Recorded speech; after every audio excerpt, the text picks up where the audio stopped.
Saudi అరేబియాలో ఘోర road ప్రమాదం జరిగింది. యాత్రికులతో వెళ్తున్న బస్సును డీజిల్ ట్యాంకర్ ఢీకొనడంతో 42 మంది సజీవ దహనమయ్యారు. వీరంతా భారతీయ యాత్రికులేనని, మృతుల్లో ఎక్కువ మంది హైదరాబాదీ వాసులేనని తెలుస్తోంది. మక్కా నుంచి మదీనా వెళ్తుండగా ఈ ప్రమాదం చోటు చేసుకుంది. మృతుల్లో మల్లేపల్లి, బజార్ ఘాట్ కు చెందిన 16 మంది ఉన్నారు. మక్కా యాత్ర ముగించుకుని మదీనా వెళ్తుండగా ఇవాళ తెల్లవారుజామున 1:30 ప్రాంతంలో ఈ ఘటన చోటు చేసుకుంది. డీజిల్ ట్యాంకర్ ను ఢీకొనగానే మంటలు చెలరేగి బస్సు మొత్తం వ్యాపించాయి. ప్రమాదం సమయంలో యాత్రికులంతా నిద్రలో ఉండడంతో మృతుల సంఖ్య ఎక్కువగా ఉన్నట్టు తెలుస్తోంది. మృతుల్లో 20 మంది మహిళలు, 11 మంది చిన్నారులు ఉన్నారు. ఘటనా స్థలంలో సహాయక చర్యలు కొనసాగుతున్నాయి. మృతదేహాల వివరాలపై అధికారులు ఆరా తీస్తున్నారు. ఇక దీనికి సంబంధించి మరింత సమాచారం మా ప్రతినిధి వెంకటరెడ్డి లైవ్ ద్వారా అందిస్తారు. వెంకటరెడ్డి, చెప్పండి, అక్కడ అసలు ఏం జరిగింది? ఆ మృతదేహాలు అనేది మనకి మృతుల్లో 18 మంది మహిళలు, 11 మంది చిన్నారులు అని తెలుస్తోంది. అసలు ఏం జరిగింది? తాజా అప్డేట్ ఇవ్వండి. సౌదీకి సంబంధించినటువంటి ఉమ్రా ట్రావెల్స్ కి సంబంధించిన బస్సు ఇక డీజిల్ ట్యాంకర్ ఢీకొట్టడంతో ఈ ప్రమాదం జరిగినట్టుగా తెలుస్తోంది. ప్రస్తుతం 42 మంది మృతి చెందినటువంటి ఈ ఘటనలో ఇక హైదరాబాద్ కి సంబంధించిన 16 మంది ఉన్నట్టుగా కూడా ఇప్పటికే సమాచారం అందడంతో ఎంబసీ అధికారులు అయితే అప్రమత్తమయ్యారని చెప్పొచ్చు. ఇటు హైదరాబాద్ సంబంధించి మల్లెపల్లి ప్రాంతానికి చెందినటువంటి 16 మంది యాత్రికులు ఈ ఉమ్రా ట్రావెల్స్ బస్సులో అయితే ప్రయాణిస్తున్నట్టుగా తెలుస్తోంది. అర్ధరాత్రి 1 గంట తర్వాత డీజిల్ ట్యాంకర్ ను ఢీకొట్టినటువంటి బస్సు ఒక్కసారిగా మంటల్లో చిక్కుకోవడంతో యాత్రికులంతా నిద్రపోతున్న సమయంలో పూర్తిగా 42 మంది మంటల్లో కాలి సజీవ సమాధైత అయిన పరిస్థితి. మరొక వైపుకు ఇక మరికొంతమంది మృతులు కూడా పెరిగే అవకాశం ఉన్నట్టుగా సమాచారం అయితే వస్తోంది. ఇప్పటికే తెలంగాణ రాష్ట్ర ప్రభుత్వం దీనిపై అప్రమత్తం అవడమే కాకుండా కేంద్ర ప్రభుత్వ సహకారంతో కూడా ఇటు సౌదీలో ఉన్నటువంటి భారత ఎంబసీ కార్యాలయంలో ఉన్న అధికారులు అప్రమత్తం చేశారు. అక్కడ జరిగినటువంటి ప్రమాద ఘటనకు సంబంధించి పూర్తి సమాచారం సేకరించడమే కాకుండా ఇటు హైదరాబాద్ కు సంబంధించినటువంటి 16 మందిని మృతదేహాలను ఇక భారతదేశానికి తరలించే దిశగా ఎంబసీ అధికారులతో చర్చలు అయితే జరుపుతున్న పరిస్థితి ఉంది. ప్రస్తుతం ఈ ఘోర దుర్ఘటనకు సంబంధించి తెలంగాణ రాష్ట్ర ప్రభుత్వం ముఖ్యమంత్రి సీఎం రేవంత్ రెడ్డి దీనిపై అయితే పూర్తి స్థాయి విచారణకు ఆదేశిస్తూ ప్రస్తుతం అయితే అధికారులందరినీ కూడా అప్రమత్తం చేసిన పరిస్థితి ఉంది.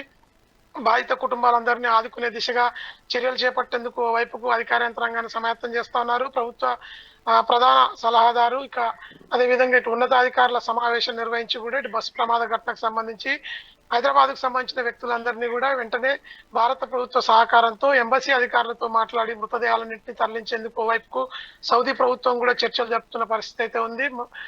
మరికొంతమంది క్షతగాత్రులందరినీ ఆసుపత్రిలో ఇప్పటి వరకు అయితే చికిత్స పొందుతున్న వారందరిలో కూడా మరికొంతమంది మృతి చెందే అవకాశం ఉందని తెలుస్తుండడంతో కూడా దీనిపై కూడా విచారణ కొనసాగిస్తున్న నేపథ్యం ఉంది.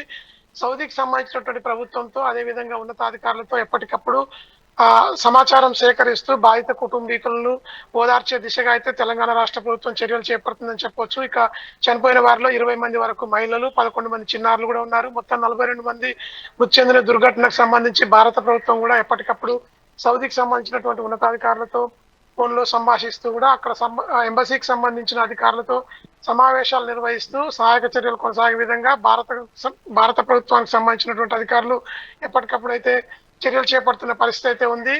అర్ధరాత్రి 1 గంట తర్వాత జరిగినటువంటి డీజిల్ ట్యాంకర్ ను ఢీకొట్టిన ఉమ్రా యాత్రికుల బస్సు దుర్ఘటనకు సంబంధించి ఎప్పటికప్పుడు భారత ప్రభుత్వం కూడా అప్రమత్తం చేస్తూ సహాయక చర్యల్లో నిమగ్నమైందని చెప్పొచ్చు. 48 మంది ప్రయాణికులతో బయలుదేరినటువంటి బస్సులో కొంతమంది తీవ్ర గాయాలతో బయటపడ్డట్టుగా తెలుస్తుంది. మక్కా నుంచి మసీదు వైపుకి వెళ్తున్న ఈ బస్సు ఒక్కసారిగా మూలమలుపు వద్ద డీజిల్ ట్యాంకర్ ను ఢీకొట్టడంతో 2 డీజిల్ ట్యాంకర్లలో ఉన్నటువంటి డీజిల్ ఒకసారిగా మంటలు అలుముకోవడంతో రాత్రి నిద్ర వేళలో ఉన్నటువంటి యాత్రికులంతా కూడా సజీవ సమాధయ్యారు. ఎవరు కూడా బయటపడడానికి వీల్లేని పరిస్థితుల్లో తీవ్ర గాయాలతో కొంతమంది మాత్రమే ఆసుపత్రిలో చికిత్స పొందుతున్నట్టుగా తెలుస్తోంది. మొత్తం బస్సులో ఉన్నటువంటి యాత్రికులు దాదాపుగా అంత మంటల్లో మాడి మసైపోయిన పరిస్థితి ఉంది.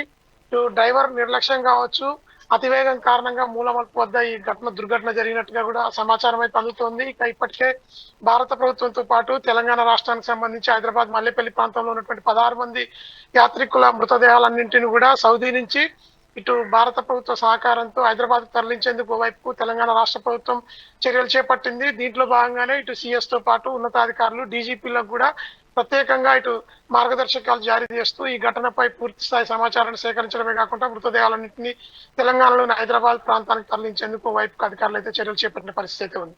అంటే మక్కా నుంచి మదీనా వెళ్తుండగా ఈ ప్రమాదం అనేది జరిగిందని తెలుస్తోంది.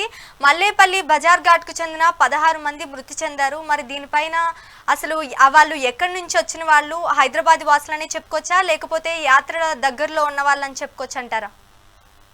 తెలంగాణ రాష్ట్ర వ్యాప్తంలో కూడా ఉమ్రా ట్రావెల్స్ కి సంబంధించి మక్కా మసీద్ యాత్రలో ముస్లింలే ఎక్కువగా ప్రయాణిస్తారు.